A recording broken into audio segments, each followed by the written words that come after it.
welcome to the Treehouse. Today is Tuesday, August 20th, and we are the day after the full moon in Aquarius, and Mercury is still retrograde. The moon is in its waning gibbous formation as it closes down from its fullest peak. And so it's good for closing down whatever projects you have going. So think about that as you're going forward. The reading this morning is going to be a reflective reading, and I'm going to use the Centennial deck, which I deeply shuffled before this reading. I'll give it one more, maybe two more shuffles here, and think about what would be helpful to know about where you are this morning on Tuesday. All right. So here is the present energy. This is the energy that is a challenge or needs to be integrated. The subconscious energy, the past influence, what's currently on your mind, and where all of this energy is going if nothing changes. And of course, the Merriweather card. So here is where we are today. It seems to me that that Five of Swords comes up a lot in that position.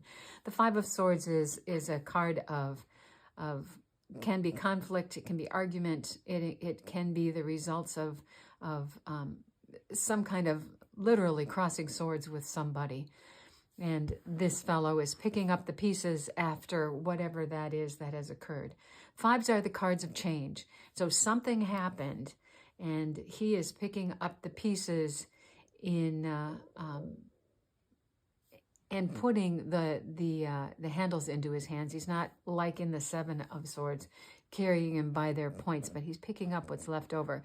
And these two fellows in the back, they're done. They're done fighting. And it could be that that is what he has decided, is we're all done fighting. I'm picking up the swords. We're done with this. But there is a significant change that has happened as a result of this. I just want to point out that this is, again, one of those stage cards that Pamela Coleman Smith drew. And you can see this looks like a scene drop from a stage, that little tiny horizontal line that goes across, as if this is a canvas that has been dropped behind on the stage.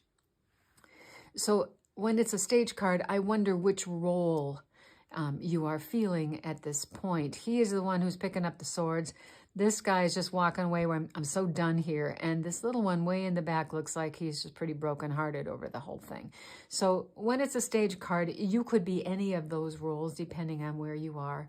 And since this is a collective reading, you may find that one of those characters resonates more with where you are at today than this fellow who's in the foreground. But at any rate, there's been some kind of a conflict here. And the integration card, oh, look at, there it is, the Seven of Swords. And you can see how different. He's holding these by the blades. He's holding them, and that's very dangerous, right? You're going to cut yourself for sure. He's also only got 5 of the 7 swords, which frequently means that whatever's been left behind is just going to come back and bite you in the backside. So whether it's something that you didn't say in this conflict or something that you didn't, there is a possibility of getting kind of blindsided by those two swords. Interesting that these two would come together. This is a card of deceit and deception, and maybe that's what this argument was about. You found something that wasn't true, or you said something that wasn't true, but there was some kind of a risk taking in maybe keeping a secret or whatever that brought about this conflict earlier. Subconscious is interesting. The Three of Cups is a celebration of some sort, and maybe, possibly, that on the other side of this conflict and whatever this truth is that was revealed, or the deception that was revealed, there is a sense of relief and rejoicing, and this is a card of celebrating with others. Some kind of, it feels like it is a release from whatever this has been. So the past influence was a loss. This fellow is grieving something that has happened. And perhaps, as you know, we make a story out of the cards, right? Something happened in the past that caused him to come back and say, look, this is what I'm trying to understand now. We're not going to fight about this anymore.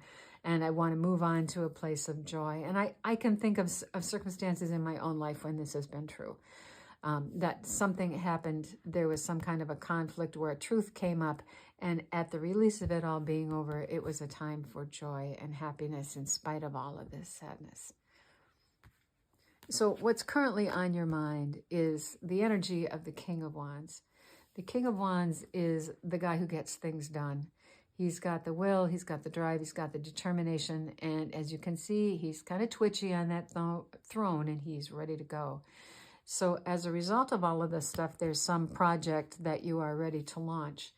Kings are responsible for the people and the lands over which they rule. And will and determination, if you've got to get something done, this is the guy that can get it done. So that's what's in your energy and your conscious thought processes today, which is really excellent for a Tuesday morning.